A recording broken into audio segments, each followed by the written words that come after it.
Olá, boa tarde a todos, vocês todos que acompanham o nosso perfil de Pelos Caminhos da Segunda Guerra Mundial, falando sobre temas palpitantes da Segunda Guerra Mundial, falando numa série especial agora como a de hoje,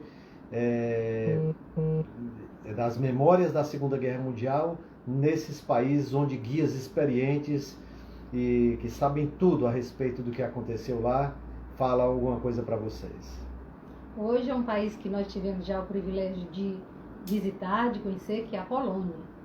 E vocês vão caminhar conosco por esses ambientes e é com esse guia maravilhoso que é o Greg, que vai estar falando não só dos monumentos, dos museus que existem lá, dos lugares, mas também das memórias, né? A gente tem percebido que vocês que estão conosco têm apreciado muito essa inserção pela caminhada das pessoas que participaram da Segunda Guerra Mundial, né? Então, eles sempre trazem um pai, um avô, uma mãe, alguém, não tão perto, mas avô, avó, tios, tio-avô, que participaram da guerra e nos contam um pouco daquilo que foi o sentimento das pessoas em participar da Segunda Guerra Mundial.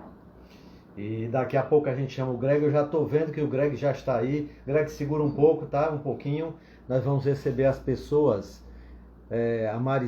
O Mariscarro entrou, o M. Araújo, a Catarina, lá da Rússia. Opa, Catarina, foi a live passada.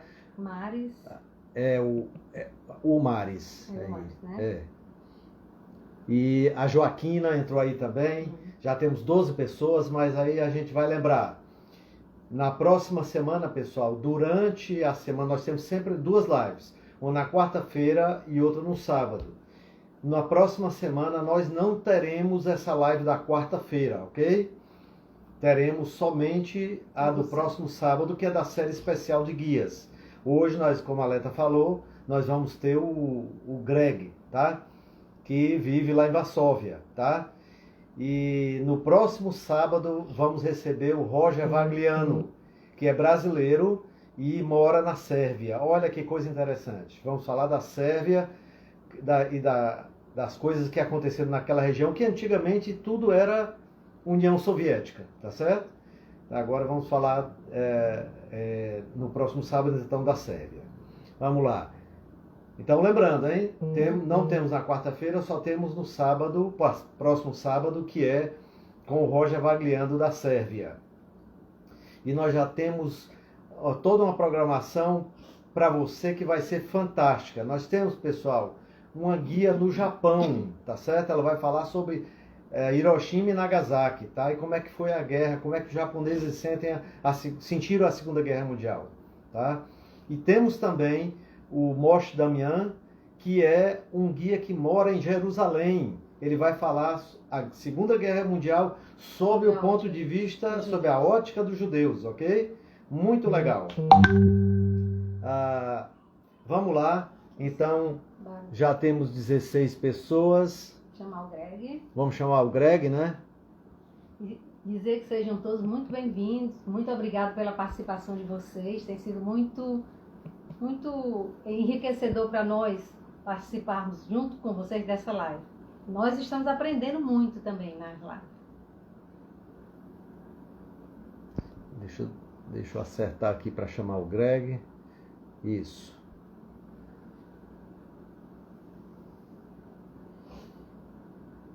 Cadê aqui? O Greg está aqui. Vamos lá.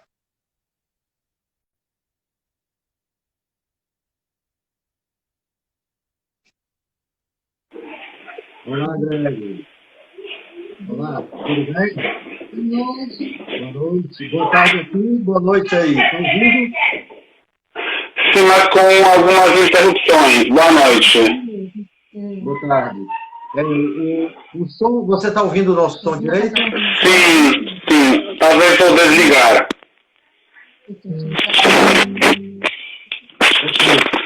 Faça o seguinte, então. Saia e entre outra vez. Só um pouquinho. Ok? Dá uma interferência. Agora parece que melhorou. Sim, melhorou. Sim. Okay. Boa noite. Boa noite. Boa tarde, boa noite. Aí, né, Greg? Nós estamos para saudar vocês, ó, aqui, né? Sim, estou vendo sua camisa, muito legal. Muito legal. E vermelho e branco, né? Vermelho e branco com as cores da bandeira da Polônia, né?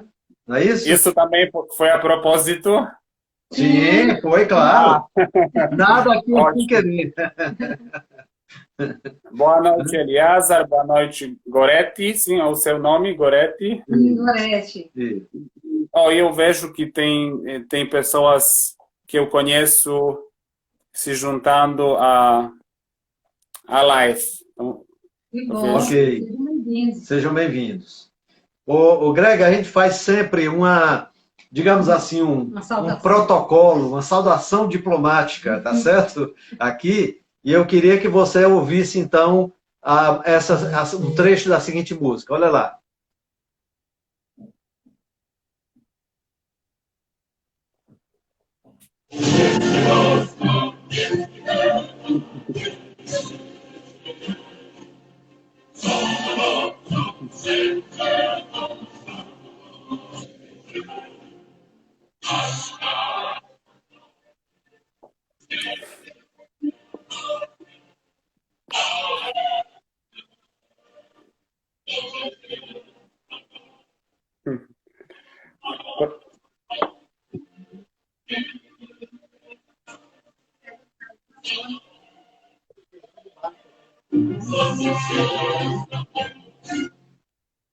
Pronto, esse pequeno trecho aí é o hino de vocês, não é isso?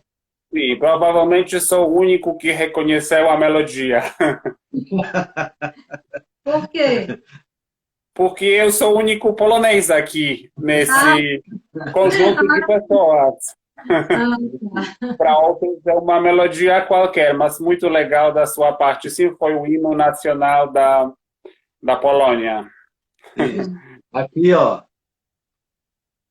É lembrança de Cracóvia que você comprou. Ela mostra a Igreja da Santa Maria e loja de panos na Praça do Mercado de Cracóvia. Lindo esse mercado. Lindo. Aqui. Isso é Castelo Real de Varsóvia, sim. Isso. E isso é a cidade velha de Varsóvia. Olha, eu já tinha dito para você, né, Greg?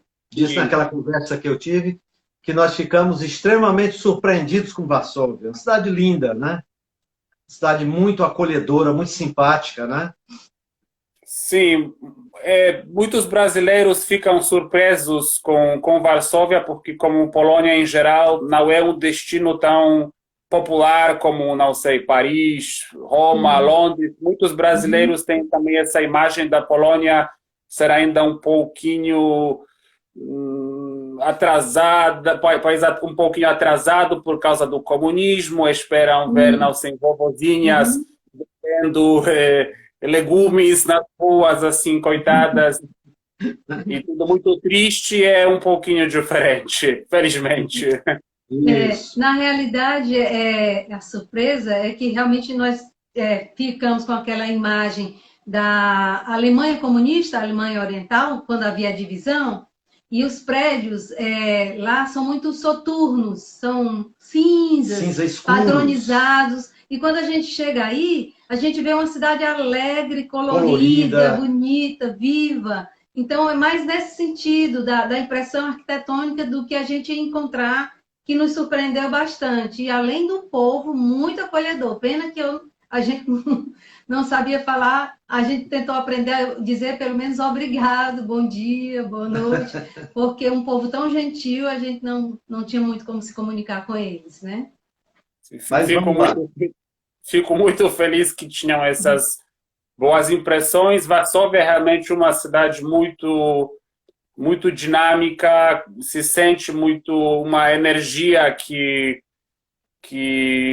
está, não sei, brotando desta cidade. Também isso é refletido na arquitetura, uma grande mistura arquitetônica moderno com antigo, com comunista, uma cidade muito vibrante. Cracóvia é um pouco diferente, é cidade mais medieval, podemos dizer, pelo menos no centro. Isso também é resultado de que Cracóvia não foi destruída e Varsóvia sim foi destruída durante a Segunda Guerra. Isso. Mas fico muito feliz por terem essas impressões positivas. Greg, tem uma história, né?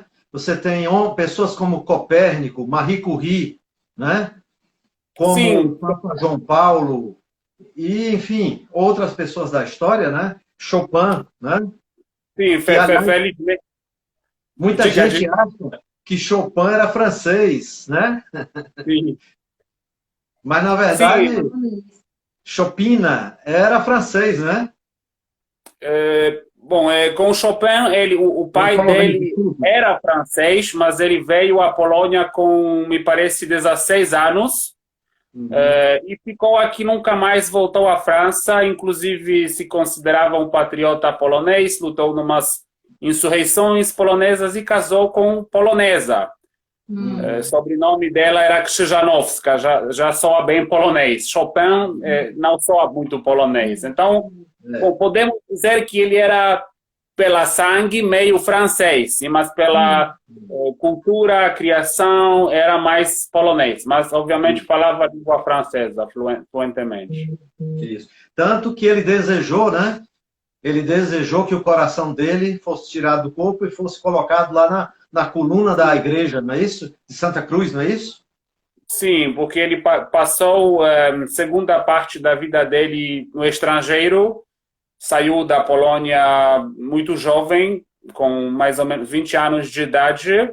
Também morreu jovem com 39 de tuberculose, quando sabia que iria morrer já era, porque naquela altura tuberculose não era doença curável, e ele desejou ser sepultado na pátria, na Polônia, mas sabia que o governador russo, porque naquela altura Varsóvia pertencia à Rússia, a Polônia não existia como país independente, perdeu sua independência, e Chopin sabia que o governador russo não iria deixar transporte de corpo, cerimônias funerárias, oficiais, etc. Então, só fizeram autópsia e a irmã dele trouxe o coração à Polônia, foi sepultado naquela igreja que você mencionou, só com presença de 10 pessoas para não chamar a atenção dos russos, enquanto o corpo foi sepultado no cemitério de Père Lachaise, em Paris.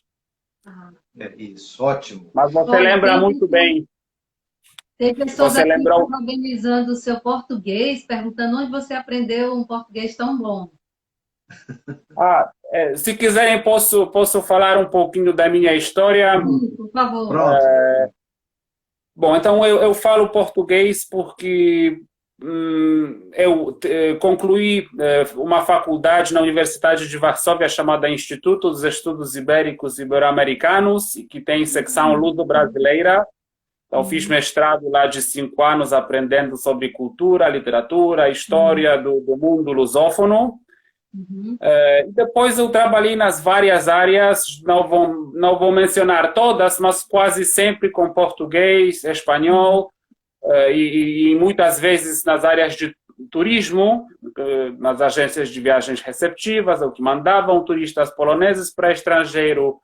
Fiz também licenças de guia de Varsóvia, licença de tour leader, então sou tour leader e guia oficial aqui, né, da cidade de Varsóvia. Também tinha a oportunidade de morar 2 anos em Cracóvia, fiz curso lá também, curso de guia em Cracóvia, e por ter essa ligação a português, eu vários anos atrás abri uma página dedicada mais aos turistas da língua portuguesa. E os brasileiros viraram os meus clientes principais, mas também acompanho portugueses. Eu vejo que a Dulce, uma das minhas clientes portuguesas, também está assistindo, então portugueses também estou atendendo.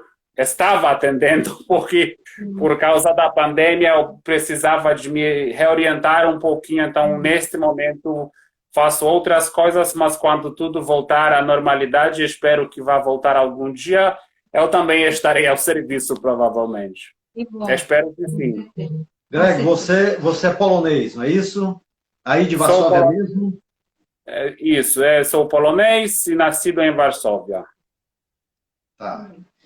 Aí, vamos lá então, vamos conversar um pouquinho sobre os poloneses. A Polônia, né, é citada, né, Greg, como tendo sido talvez um dos 3 países que mais sofreram com a Segunda Guerra Mundial, né? Foram a própria Alemanha em si, né? A Rússia, que perdeu muitos soldados e a população, e a Polônia. Então, a Polônia estava ali espremida entre a Rússia e a Alemanha, né? E virou objeto de acordo entre a Rússia e a Alemanha, né? Então, vamos lá. O que tem, principalmente aí, começando por Varsóvia, o que é que Varsóvia tem em termos de memoriais, em termos de coisas que edificaram para lembrar esse período que foi tão trágico, né? Bom, então, Polônia foi o país que, podemos dizer, sofreu mais de todos os países durante a Segunda Guerra Mundial. Proporcionalmente ao número de habitantes, Polônia perdeu mais. União Soviética perdeu mais em números, mas também tinha muito mais habitantes. Mas proporcionalmente ao número de habitantes, Polônia perdeu 1/5 da sua população. Eu acho que exatamente 17 pessoas por 100 morreram na Segunda Guerra Mundial. No total, morreram 6 milhões de habitantes, cidadãos poloneses, e desses 6 milhões, 3 eram judeus poloneses e 3 não judeus. Então, Polônia foi extremamente afetada pela Segunda Guerra Mundial. Só para vocês saberem, Polônia perdeu mais de 60% do acervo de bibliotecas e mais de 70% de acervo dos museus, documentos. Tudo isso foi destruído durante a Segunda Guerra Mundial. Varsóvia é uma cidade... E você também, é um tema obviamente muito complexo, então se você fizer assim, eu vou parar, vamos mudar de tema, ou entrar em outros aspectos. Varsóvia foi uma cidade, podemos dizer, a mais destruída da Polônia inteira durante a Segunda Guerra Mundial. Como você mencionou, a Segunda Guerra começou no dia 1 de setembro pela invasão da Alemanha nazista. Quando os poloneses se estavam defendendo da Alemanha, no dia 17 de setembro, a Polônia foi invadida do lado leste pela União Soviética, à base do tratado entre Ribbentrop e Molotov, ministros dos assuntos estrangeiros dos 2 países. Um dos pontos desse tratado falava da divisão da Polônia entre eles. Varsóvia estava sendo destruída, podemos dizer, 3 ou inclusive 4 vezes. Primeira vez, provavelmente 10% da cidade foi destruída durante as lutas em bombardeios de setembro de 1939, quando a cidade se defendia contra os alemães. Segunda destruição, quando em 1943 os nazistas alemães liquidavam o gueto de Varsóvia. Depois da liquidação do gueto, toda aquela área extensa onde o gueto se encontrava foi arrasada. Depois, terceira vez, durante as lutas de um evento conhecido como Levante de Varsóvia 44, que foi a insurreição conduzida pela resistência polonesa, a maior insurreição da Segunda Guerra Mundial. Então, terceira destruição durante as lutas dessa insurreição, e quarta destruição já depois da quarta destruição já depois da insurreição. Já não foi preciso destruir a cidade, mas isso foi feito a ordem das... Agora não lembro, mas acho que do Heinrich Himmler, a cidade era para ser arrasada totalmente. Então, um edifício por um estavam sendo destruídos, de maneira que 80% da cidade no total foi destruída. Você perguntou pelos monumentos que lembram daqueles tempos. Há um monte de monumentos na cidade de Varsóvia. Só para começar, eu falei daquela insurreição de 44, então ela é homenageada, entre outros, pelo monumento ao Levante de Varsóvia.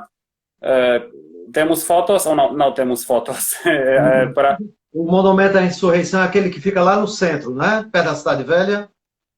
sim, perto da Cidade Velha, grupo de soldados numa parte do monumento e noutra soldados descendo para os esgotos, porque esse foi o modo dos soldados da resistência e população fugir da área rodeada pelos alemães.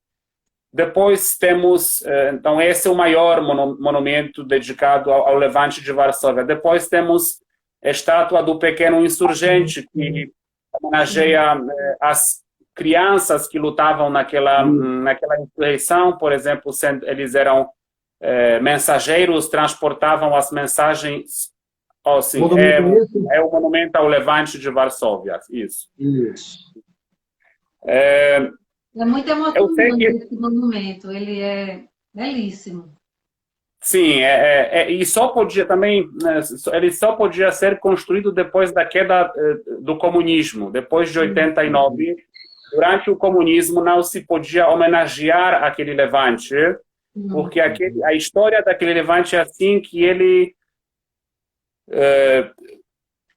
tinha dois objetivos: expulsar os alemães, mas também, de alguma maneira, antecipar a chegada dos soviéticos, para tomar a cidade com suas próprias mãos e expulsar dos alemães, para não para já poder receber os soviéticos como donos.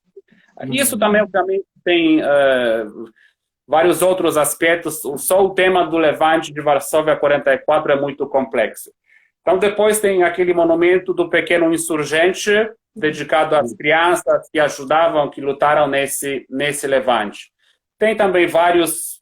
a cidade está coberta de uns pequenos monumentos que dizem que aqui foram assassinadas, não sei, 100 pessoas, aqui 200 pessoas. E, normalmente, esses monumentos se referem às datas do levante de Varsóvia 44, então entre 1 de agosto de 44 e 2 de outubro de 44, porque o levante durou 63 dias. Tem um monte de outros relacionados com, podemos dizer, resistência polonesa e com várias ações de sabotagem, etc., da resistência polonesa. Então, podemos dizer que é um grupo dos monumentos. Em relação ao gueto? Exatamente. E depois tem grupo que eu posso chamar grupo de monumentos dedicados à tragédia dos judeus na cidade de Varsóvia, na Polônia em geral, durante a Segunda Guerra Mundial. Então, desses podemos mencionar, por exemplo, o Muro do Gueto, que são os fragmentos daquela divisão que os nazistas alemães traçaram. Isso, é o muro atrás de vocês. E esse muro fica perto do lugar de onde os judeus estavam sendo deportados para campo de Treblinka, um dos vários campos de extermínio que os nazistas alemães construíram nos territórios da Polônia ocupada por eles. Esse monumento atrás de você na foto é o monumento de Umschlagplatz, que fica exatamente na praça de apresentação, de recolha dos judeus do gueto, e dessa praça eles estavam sendo mandados para campo de Treblinka. Então tem isso, tem Muro do Gueto, tem aquele monumento Umschlagplatz, tem também monumento aos heróis do gueto, que fica na frente do Museu da História dos Judeus Poloneses. E esse monumento aos heróis do gueto, ele homenageia a revolta dos judeus dentro do gueto. Varsóvia teve duas insurreições, podemos dizer, duas revoltas. Uma, aquela que mencionei no início, de 44, que foi insurreição programada pela resistência polonesa, armada, com seus objetivos políticos, etc., e outra revolta anterior de abril de 43, que foi a revolta dos judeus confinados no gueto. Naquela altura, no gueto só ficaram 50 mil pessoas dos 350 mil que tinha no início. E entre esses que ficaram no gueto, tinha várias organizações, sobretudo juvenis. Ok, esse é o monumento que fica na rua Miwa. Já vou falar sobre ele. Então, Ok. o monumento da rua Mila 18, que alguns de vocês talvez conhecem de um livro de Leon Uris, com esse título. Isso. Então, esse monumento, aquele que eu estava comentando, monumento aos heróis do gueto, eles nos contam da mesma história, dessa revolta dos judeus no gueto, que aconteceu quando no gueto ficavam já só 50 mil pessoas, já depois das deportações, já depois de 2 anos guetos ser fechados. E foi, podemos dizer, o último grito dessa população judaica dentro do gueto, liderada pelas organizações juvenis de combate. E naquele monumento que você mostrou, aquele com aquela pedra, esse monumento foi criado das ruínas de um edifício nos subterrâneos do qual ficava o maior bunker da organização judaica de combate, onde por volta de 100 guerrilheiros judaicos cometeram suicídio quando souberam, era óbvio que estavam já rodeados pelos alemães, pela traição, provavelmente alguém do grupo disse onde eles ficavam e eles não queriam ser pegues e levados pelos alemães, por isso se suicidaram naquele bunker. Esse bunker ainda existe ou não? Como? Esse bunker ainda existe? Não. Porque como a maioria dos monumentos que ficam no gueto, tudo no gueto antigo, hoje em dia já é coisa mais nova, porque, como eu mencionei, depois da liquidação do gueto, os alemães arrasaram aquela zona com o mar de ruínas. Então, tem uma parte do gueto onde mais coisas se preservaram. Parte chamada gueto pequeno. E lá se preservou o muro, que comentei no início, se preservou uma sinagoga, se preservaram alguns edifícios. Mas aquela parte se preservou porque nos finais de 41 foi excluída do gueto. Deixou de ser gueto. Por isso, não tomou parte na revolta de 43 e, milagrosamente, também alguns edifícios evitaram serem destruídos nos acontecimentos posteriores, como o Levante de 44, etc. E se preservaram até hoje. Bom, Greg, nós temos ali naquela região, então, né, resumindo, temos aquela praça onde fica o Museu Polin, né? Que é um museu fantástico, né, Greg? Aquele Sim. museu são os 2 maiores, se não me engano, são os 2 maiores da Europa. É o Polin e o museu lá de Berlim, né? O Museu Judaico são os 2 maiores. E pela superfície, eu não sei se é o maior, mas com certeza um museu que ao lado do Museu do Levante de Varsóvia 44, atrai mais visitantes na cidade. E esse Museu Polin é Museu da História dos Judeus Poloneses.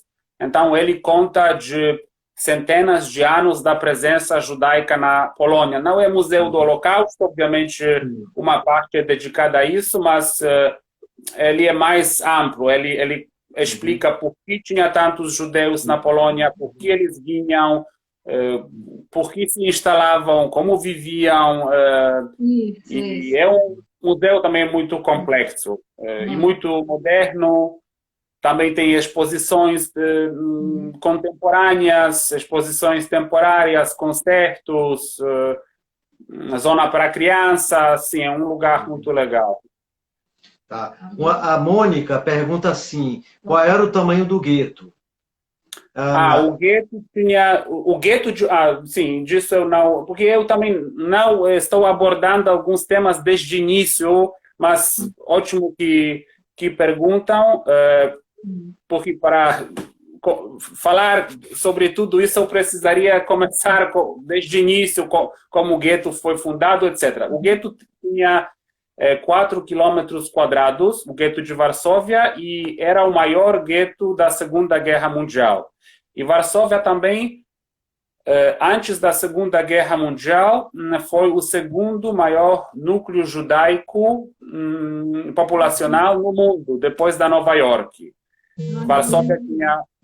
Varsóvia, antes da Segunda Guerra Mundial, tinha 350 mil judeus. Uhum. Ótimo. Aí tem aquela avenida lá, eu não me lembro que é Zwica, alguma coisa assim, né? Onde fica o muro, o trecho do muro, e onde fica um Schlagplatz. Não, onde fica, depende de qual trecho do muro. Um trecho do muro fica na rua Złota ou Śliska, outro trecho do muro do gueto fica na rua Stawki. Stawki, isso. Stawki. É que fica perto de um Schlagplatz. Isso. Bem pertinho, não é? Sim, sim. Mas imagino que nomes poloneses podem ser complicados para pronunciar. E um homem se destacou na história da Segunda Guerra Mundial, né? Que é o Dr. Janusz Korczak, né? E aí, o que é que você fala dele, Greg? Sim, então essa personagem, Janusz Korczak, ele era pedagogo judaico, ele se chamava Henryk Goldschmidt, depois mudou de sobrenome e ficou mais conhecido como Janusz Korczak. E já antes da Segunda Guerra, ele era uma personagem muito eminente, era um dos pioneiros na área de pedagogia infantil, psicologia infantil. Ele sempre posicionava criança como ser humano igual, importante como adulto, que não era tão comum naquela altura. Então, ele durante a Segunda Guerra Mundial também ficou preso no gueto e cuidava das crianças do orfanato dele. Também antes da Segunda Guerra ele fazia isso, mas no gueto também ficava cuidando das crianças e apoiando sempre as crianças, apesar de condições higiênicas e médicas e terríveis no gueto, com fome, etc. Era muito difícil. E quando em verão de 1942 começaram os transportes em massa ao campo de extermínio de Treblinka, teve várias levas de transporte para Treblinka, e durante essas levas, entre uma e outra, ele recebeu, me parece que 2 propostas, não tenho certeza, mas recebeu propostas de sair do gueto.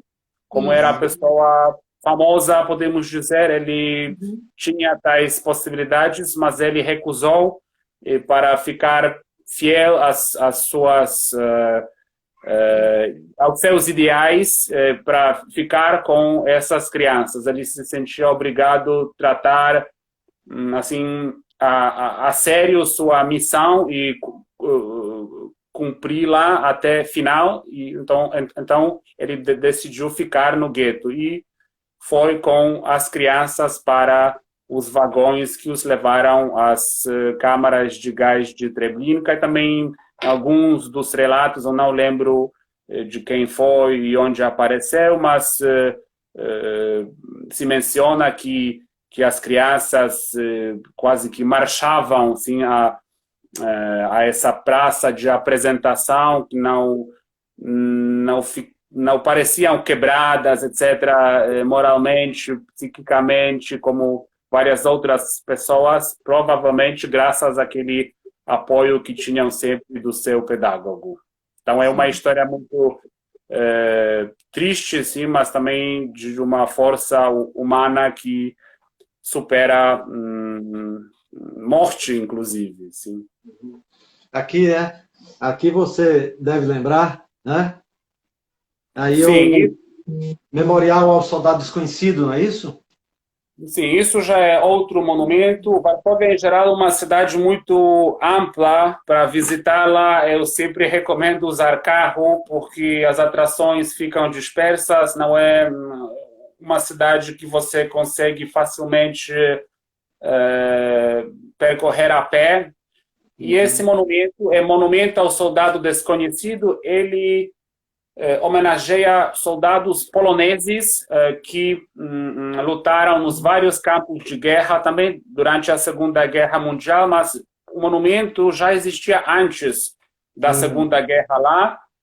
Só que aquele monumento que você mostrou é uma colunada, não sei se é assim se diz, são colunas que antigamente faziam parte de um palácio aristocrata. Atrás tem um jardim muito bonito.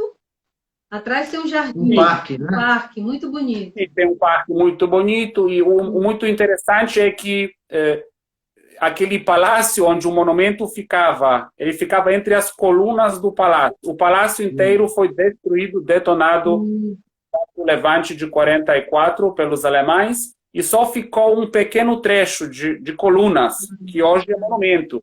Mas antigamente era um palácio muito grande que estava lá na praça. E tem fogo sempre aceso, uma pira para mostrar que estamos lembrando dos nossos heróis. Tem sempre soldados de guarda, a troca de guarda de hora em hora. Crianças adoram acompanhar. Eu também, sendo rapaz pequeno, adorava acompanhar essa troca de guarda, ver os soldados. E hoje os turistas também tiram fotos desse acontecimento. Ok, Greg, vamos passar para Cracóvia, senão não dá tempo, né? De a gente falar de Cracóvia, né? Bom, e Cracóvia, eu sei que você morou lá, né? Algumas coisas. Primeiro, emblemático é Auschwitz, né? O complexo Auschwitz-Birkenau. O que é que você teria a dizer a respeito? Sim, então, a Auschwitz, na verdade, ele não fica em Cracóvia, assim, ele fica 1 hora de Cracóvia. Ele fica assim, na direção oeste de Cracóvia, mas fica com certeza mais perto de Cracóvia que de Varsóvia.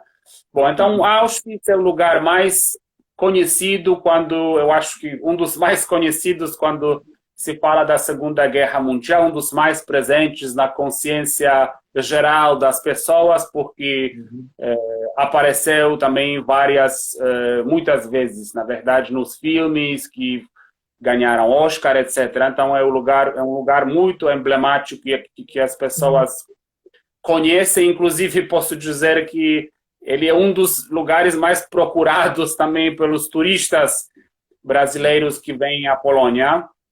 Ele é mais famoso, podemos dizer, primeiro por ter mais vítimas, porque mais de 1 milhão de pessoas foram mortas lá. Segundo, ele também manteve estrutura, ou grande parte da estrutura. Então, é possível visitar lugares originais lá dentro do campo. E isso é entrada a um dos núcleos do campo, chamado Birkenau, porque Auschwitz era composto de vários núcleos. Até hoje podemos conhecer e existem Auschwitz e Birkenau. São 2 núcleos do mesmo campo. Para falar, não sei se querem que eu fale um pouco da história do lugar, mas querem que eu fale da história ou não? Então, Auschwitz foi fundado pelos alemães na metade de 1940. Na verdade, Auschwitz, durante a Segunda Guerra Mundial, ficava no Terceiro Reich. Ele não, porque aquele terreno onde foi construído Auschwitz antes da Segunda Guerra era a Polônia. Mas depois aquele terreno foi tomado pela Alemanha em setembro de 39, e inclusive foi incorporado no Terceiro Reich. Ficou Alemanha. Quanto outros terrenos dominados pela Polônia ficaram com outro status, ficaram com status de governo geral. Então, um território tipo subjugado à Alemanha. Mas Auschwitz não, ficou dentro do Terceiro Reich. Governado pelo Hans Frank, né? Governado pelo Hans Frank. Não. Auschwitz não estava sobre... Digo, governo geral da Polônia. Governo geral. O governador geral era o Hans Frank, não é isso? Sim, governo geral, sim, o chefe era Hans Frank. Talvez ainda vamos ter a oportunidade de falar sobre ele. Então, metade de 40, Auschwitz fica construído... os alemães aproveitam já a estrutura existente do antigo quartel militar do exército polonês. Era um lugar muito bom para fundar um campo no início de concentração, porque ficava afastado da cidade, mas ficava também numa região muito bem comunicada com o resto da Europa, podemos dizer, através das linhas de trem, perto de uma região industrial chamada Silésia. Então, era um bom lugar para aproveitar a mão de obra que iria ser dirigida a esse campo. E na metade de 40 chega primeiro contingente, 700 prisioneiros poloneses, presos políticos, que eram forçados para trabalhar no ampliamento da estrutura do campo. Então, o campo está crescendo. Mais e mais prisioneiros vêm. No início, são presos políticos poloneses. Também vêm alguns judeus, também judeus poloneses, mas ainda não são tratados, podemos dizer,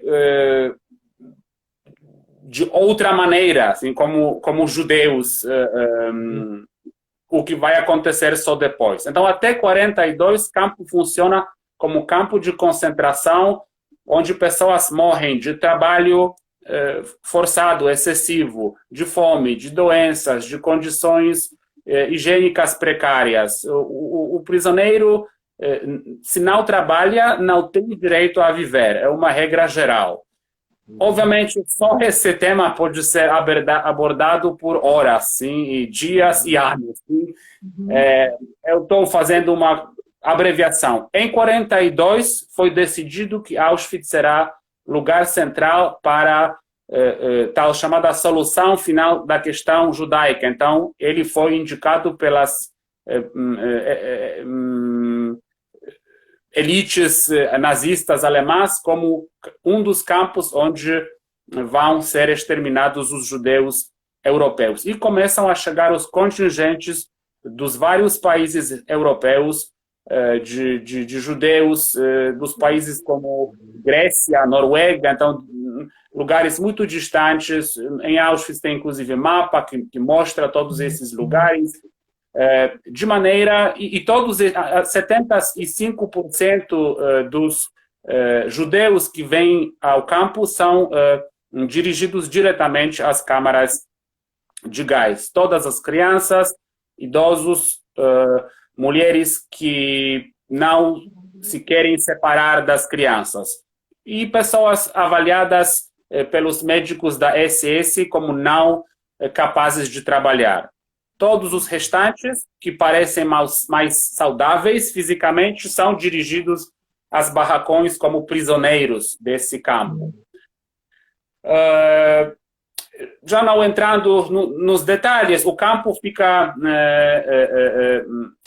antes de ser libertado, sobre os números. Então, mais de em torno de 1 milhão, não é possível dar os números exatos, mas entre 1 milhão e 100 mil, 1 milhão 300 mil de vítimas daquele campo.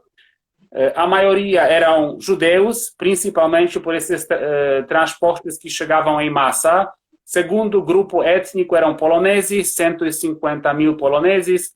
Terceiro grupo maior eram prisioneiros de guerra soviéticos, também dirigidos àquele campo.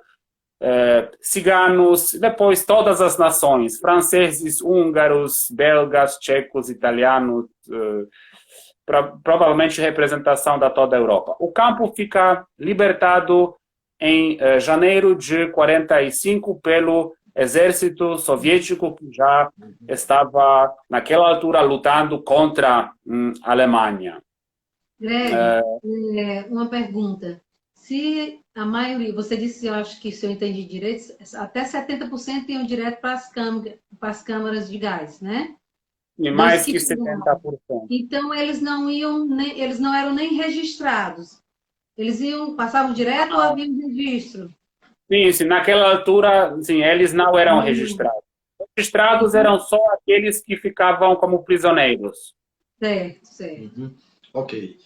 Greg, agora vamos passar, porque o nosso tempo está avançando, vamos passar aí outro lugar muito comentado, muito visitado, é a fábrica do Oskar Schindler, lá na Cracóvia, não é isso? Sim, então é um dos lugares também muito visitados em Cracóvia, um lugar que a fábrica do Oskar Schindler, que lugar que ficou famoso pelo filme do Steven Spielberg, a lista do Schindler. Oskar Schindler era alemão, homem de negócios que veio, assim, é a foto da frente da fábrica. E Oskar Schindler era um homem de negócios, na verdade, ligado ao partido nazista, e veio à Polônia para fazer negócio, assim, para aproveitar da mão de obra gratuita ou da mão de obra muito baixa, por baixo preço, assim. E como o filme conta, durante aquele desenrolar da história, ele começou a ver a situação com outros olhos, não com olhos do nazista, mas com olhos de uma pessoa de compaixão, etc. Então ele no início decidiu, bem, no início essa ajuda era por dinheiro, por receber alguma gratificação, sim, das pessoas que ele tinha na sua posse, não sei como dizer melhor, mas depois, inclusive, começou a fazer isso de maneira gratuita. Ele estava ajudando essas pessoas e também proporcionando condições boas de trabalho, etc. Já não vou entrar na história mais profundamente, porque a conhecem do filme, provavelmente na fábrica do Oskar Schindler, que é edifício original, lá se produzia panelas, tigelas, materiais desse tipo. Em português, eu acho que é esmalte. Esmaltados. Esmaltados, exatamente. Sobretudo para exército alemão. Então, era um negócio muito lucrativo. E o edifício original da fábrica, pelo menos parcialmente, nesse edifício foi feito um dos núcleos do Museu Histórico de Cracóvia, que conta sobre a Segunda Guerra em Cracóvia. Mas também mostra aquele escritório do Oskar Schindler, mostra algumas coisas originais. Isso. Greg, sobre o gueto. O gueto da Cracóvia, claro, não era tão grande quanto o de Varsóvia, mas também tinha uma função, não é isso? Sim. Então, em Cracóvia moravam menos judeus que em Varsóvia, me parece que em torno de 70 mil de judeus antes da Segunda Guerra Mundial, mas Cracóvia também era cidade menor. Quando começou a guerra, os alemães escolheram Cracóvia para sua sede, inclusive Castelo de Wawel, então castelo antigo castelo dos reis da Polônia. Ele foi escolhido pelo governador-geral desses territórios ocupados pela Alemanha, Hans Frank, foi escolhido por ele para ser a sede. Inclusive tem uma lenda que diz, história, relato, que quando ele soube que iria ser nomeado governador-geral da Polônia, assim, dos territórios ocupados, ele veio à esposa dele e disse: Gertrude, você quer ficar rainha da Polônia? Porque iriam se estabelecer no castelo. Assim.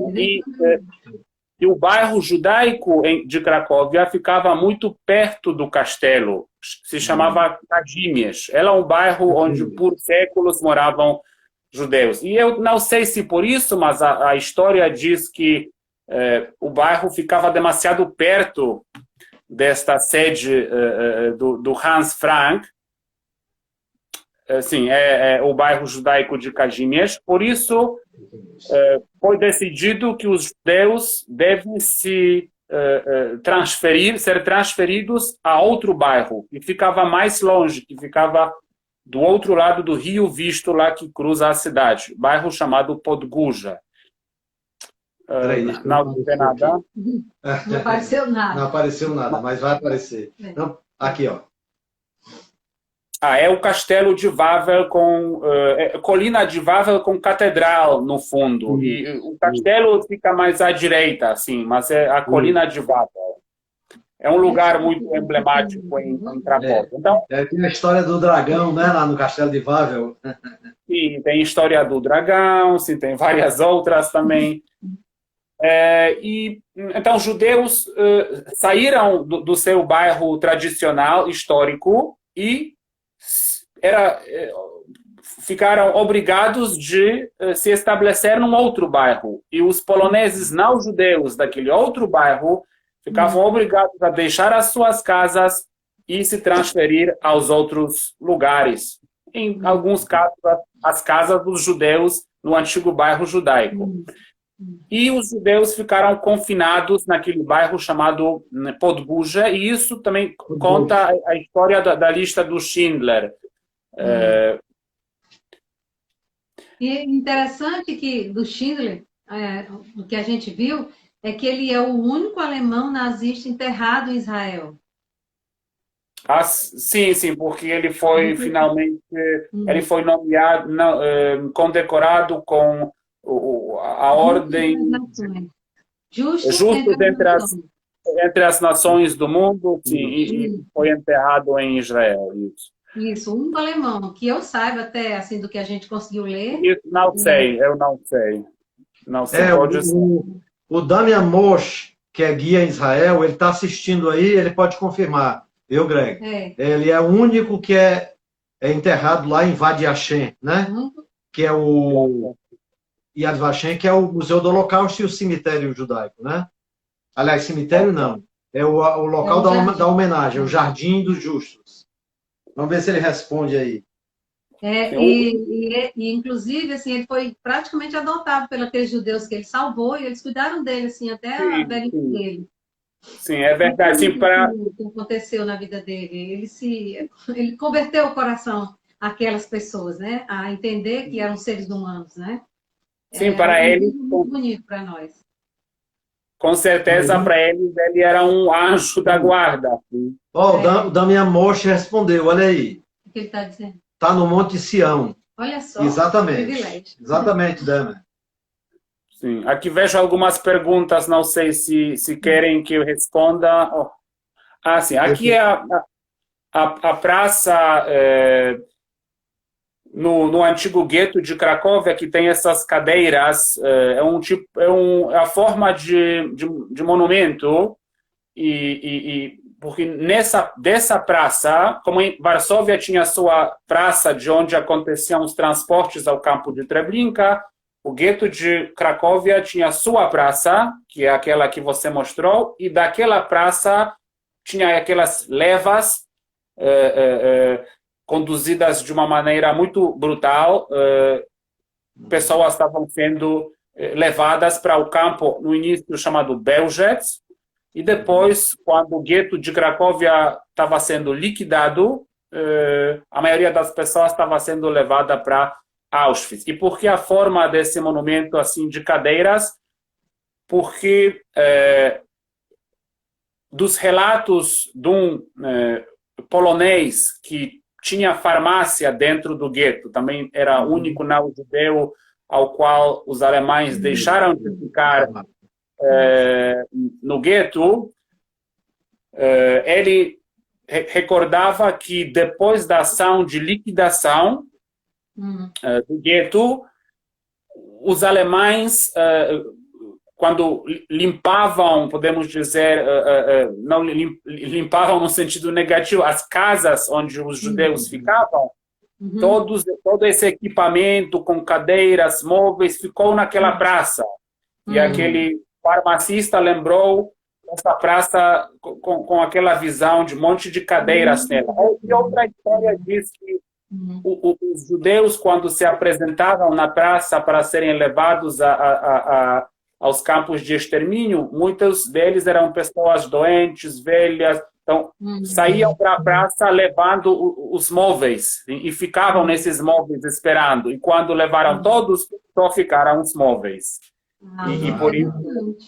Muito Por isso interessante. Olha, uma observação, viu, Greg? A Sônia Campagnolo botou uma observação aí dizendo o seguinte: alguns sonham com Paris, Roma e Londres. Eu sonho com Varsóvia, Cracóvia, Auschwitz, com Graz e assim por diante. Graz não, desculpe. As outras cidades da Polônia. Sim, sim, espero que a realidade pós-pandemia vai deixar conhecer a Polônia, a todas essas pessoas que têm tal vontade, todos sejam bem-vindos. Greg, tem uma cidade que eu pretendo conhecer, e nós temos um plano de visitar essa cidade, que é Wrocław, né? Sim, Que é a chamada Breslávia, né? Porque tem um componente... Breslávia eu acho que é mais pra gente aqui, né? Tá. Sim, Então, porque lá ele foi a cidade onde nasceu um alemão chamado Dietrich Bonhoeffer. Dietrich Bonhoeffer, eu não sei se você já ouviu falar nele, não. é um pastor protestante que foi morto na Operação Valquíria.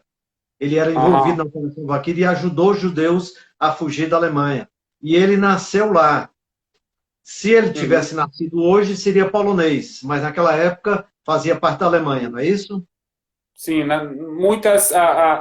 a fronteira da Polônia, por causa de todas essas perturbações históricas, mudava várias vezes. A cidade que você mencionou em polonês, a pronúncia é Wrocław, mas pronúncia latinizada seria Breslavia.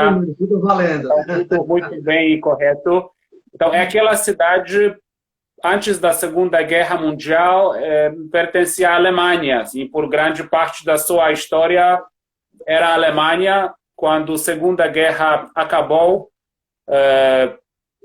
a metade do território antigo da Polônia pré-guerra foi tomado pela União Soviética, onde hoje tem uma parte da Lituânia, uma parte da Bielorrússia, uma parte da Ucrânia. Aqueles territórios, antes da Segunda Guerra, pertenciam à Polônia. E para compensar, de alguma maneira, a Polônia, essa perda territorial, foram dados à Polônia os territórios no Ocidente, que antes da Segunda Guerra pertenciam à Alemanha. O caso da cidade de Wrocław, Breslavia, caso da cidade de Szczecin, e essas são as maiores. Teve a Alemanha também brigou por Danzig, né? Que era o porto lá de... Como é o nome do porto? Sim, em alemão é Danzig, em polonês é Gdańsk. Antes da Segunda Guerra Mundial, aquela cidade tinha status da cidade livre, então não pertencia a nenhum dos dois países. Mas a maioria, naquela altura, eram alemães, em Gdańsk, Danzig, diretamente antes da Segunda Guerra. Ok. A Joaquim está perguntando, Greg, a Toca do Lobo já está aberta à visitação? Lá perto de Danzig. A Toca do Lobo? A Toca do Lobo, onde houve o atentado da Operação Valquíria. É aberto. Bom, agora não. Agora não. Alguém perguntou também pela questão de pandemia. Então, agora, infelizmente, tem segunda onda do Covid. Então, os museus, neste exato momento, estão fechados, porque alguns dias atrás foi anunciado parcial fechamento para prevenir a dissipação da doença. Mas, normalmente, a Toca do Lobo é aberta, você pode visitar, eu recomendo muito. Lá, eu sempre, quando vou, eu uso também serviços de guias locais de lá, porque eles sabem muito mais do que eu, que sou mais geral, podemos dizer. Ok. Então, sim. Mas é muito Bom, legal aquele lugar. Peraí, Greg, o nosso tempo está estourado. Ah. Acho que a qualquer hora pode encerrar a live. Olha, merece outra live. O pessoal está todo mundo dizendo, nós também sentimos isso. Eu acho que a gente vai para frente, vai combinar uma outra live com você, tá certo? Porque é muito informação. É muito. E o pessoal querendo saber se você tem familiares que foram envolvidos na guerra, né? Então vai faltar aí essas informações. Mas Sim. outra coisa que gostamos demais e esperamos que, se Deus quiser, e essa pandemia passar, nós retornaremos com um grupo aí, Polônia e Rússia, com a Tachida Lek. Agosto, viu? E esperamos que você seja o nosso guia. Olha, final de agosto tem uma viagem programada para Rússia e Polônia, tá certo? Pela Tachida Lek Viagem, que é a nossa parceira. Elas estão aí assistindo, inclusive. Então, é muito possível que você seja o nosso guia, se essa viagem acontecer. Com todo prazer. Todos que estão assistindo, sejam bem-vindos. Quando for possível, eu também estou atualizando notícias no meu perfil. Ultimamente, não tanto, por precisar de me reorientar um pouco, mas quando for possível, já visitar a Polônia e viajar de maneira mais ou menos normal, eu vou avisar com certeza. Ok. Então, pessoal, quem estiver interessado na viagem, agosto do próximo ano, Rússia e Polônia, tá certo? Com a Tachida Lek Viagens. Então, muito obrigado, Greg. Com certeza foi maravilhosa a live. Com certeza a gente vai querer fazer uma outra mais adiante, para a gente completar todos esses temas. Tá bom? Eu que agradeço pelo convite e por a oportunidade de transmitir o conhecimento que eu tenho, que não é completo, com certeza, mas o que eu posso explicar eu sempre faço com um grande prazer. Ok. Tá bom então, Greg. Muito obrigada. E obrigado muito obrigado pela presença de todos. Obrigado. Tá. Obrigado. Tchau. Tchau.